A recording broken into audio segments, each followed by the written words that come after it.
Friends, स्वागत आहे तुमचं आपल्या नवीन व्हिडिओमध्ये। तर बघा, आजच MPSC कंबाईन गट क मेन्स परीक्षा याचा पेपर 1 आणि पेपर 2 पार पडलेला आहे। तर बघा, आपण त्याबद्दल एक जनरल डिस्कशन करूयात। पेपर कसा होता, मॉडरेट होता, इझी होता की डिफिकल्ट होता, यावर आपण चर्चा करणार आहोत। तर बघा, सुरुवातीला आपण मराठीच्या पेपरबाबत बघू। मराठीचा पेपर जो होता तो प्रिव्हियस इयरपेक्षा इझी पेपर होता आणि यामध्ये आपल्याला 45 पर्यंत मार्क्स आपल्याला मिळू शकतात, हमखास मिळू शकतात। हा पेपर इझी होता आणि इझी काही जणांना थोडासा मॉडरेट वाटू शकतो, परंतु हा पेपर इझी होता। त्यानंतर बघा, इंग्लिशमध्ये बेसिकवरती फोकस केलेला दिसतो। बेसिक गोष्टींवर त्यांनी प्रश्न विचारलेला होता आणि पॅसेज जो होता तो लेंथी होता।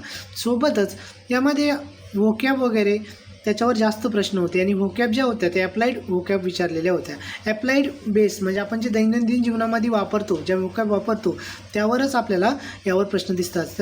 त्याचबरोबर सिनोनियम्स, अँटोनियम्स यांच्यावर देखील प्रश्न त्यामध्ये विचारले गेलेले होते। तर बघा, ओव्हरऑल पेपर आपण जर बघितला, मराठीचा पार्ट जो होता तो इझी होता। इंग्लिशचा पार्ट जो होता तो मॉडरेट टू डिफिकल्ट या दरम्यान होता। जरी इंग्लिशमध्ये बेसिकवर प्रश्न विचारले असले तरी थोडेसे त्यांनी नवीन पॅटर्नवर प्रश्न विचारले होते। शब्दांची रचना बदलवलेली होती, मांडणी बदललेली आपल्याला दिसून येते। एकूणच आपण दोन्ही पेपरचा मिळून जर विचार केला तर हा मॉडरेट लेवलचा पेपर होता, पेपर फर्स्ट मराठी आणि इंग्लिश।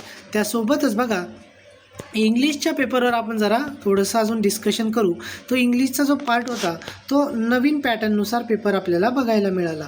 नवीन पॅटर्न म्हणजे त्यांची आपण जसं राज्यसेवामध्ये कंबाईनमध्ये जे नवीन पॅटर्ननुसार प्रश्न विचारलेले, त्यांनी जो पारंपरिक जो पॅटर्न असतो त्याला सोडून थोडेसे वेगळे प्रश्न तयार करून विचारलेले आहेत, त्यानुसार हा पेपर होता।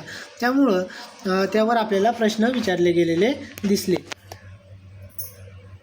त्यामध्ये बघा, आता प्रश्नांचं विभाजन आपण बघूयात। व्होकॅबवर 21 प्रश्न होते आणि त्या व्होकॅब ज्या होत्या त्या अप्लाइड स्वरूपाच्या होत्या। त्यासोबतच ग्रामरवर 24 प्रश्न आपल्याला दिसतात, 24 प्रश्न आणि त्यासोबतच कॉम्प्रिहेन्शनचे 5 प्रश्न, 5 मार्क्सचे प्रश्न, अशा प्रकारे त्यांचं विभाजणी होती इंग्लिशच्या पेपरची। परंतु इंग्लिशचा पेपर आपण इझी किंवा मॉडरेट न म्हणता मॉडरेट टू डिफिकल्ट लेवलचा होता। आता आयोगाची बऱ्याच मुलांना आता तो पेपरच्या बाहेर निघाल्यानंतर सोपा वाटू शकतो, परंतु आयोगाची आन्सर की, क्लासेसच्या आन्सर की आल्यानंतर त्यामध्ये आपल्याला मुलांचे मार्क्स आपल्याला कमी होताना दिसतीलच। त्यामुळे मराठीचा पार्ट सोपा होता आणि इंग्लिशचा जो पार्ट होता तो मॉडरेट टू डिफिकल्ट होता। सोबतच आपण पोल घेतले होते, पोलमध्ये मुलांना कसा पेपर वाटला बघा। आता जो पेपर फर्स्ट होता मराठी इंग्लिशचा, इझी पेपर 24% मुलांना वाटलेला आहे। त्यासोबत 48% मुलांना मॉडरेट वाटला आणि डिफिकल्ट पेपर हा 10% मुलांना वाटलेला आहे। म्हणजे हा जो पेपर आहे इझी टू मॉडरेट या दोन्ही दरम्यान आहे आणि मॉडरेटकडे, या पोलनुसार मॉडरेटकडे शिफ्ट होताना आपल्याला तो दिसतोय। म्हणजे पेपर 1 हा आपण इझी टू मॉडरेट या पोलनुसार म्हणूयात। सोबतच जो पेपर 2 झाला 4 वाजता, त्यावर आपण एक पोल घेतला होता। त्यामध्ये बघा, मुलांना 19% मुलांना हा पोल इझी वाटला, पेपर इझी वाटला।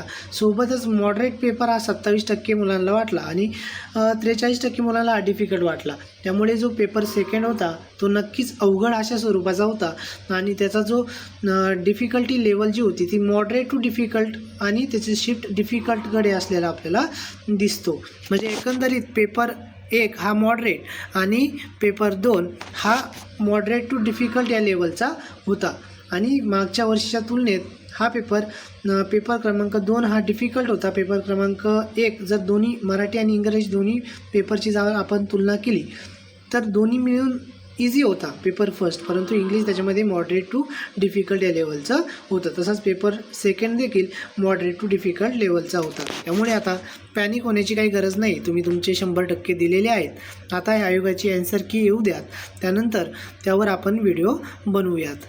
व्हिडिओ आवडला तर व्हिडिओला लाईक करा आणि आपल्या चॅनलला सबस्क्राईब करा।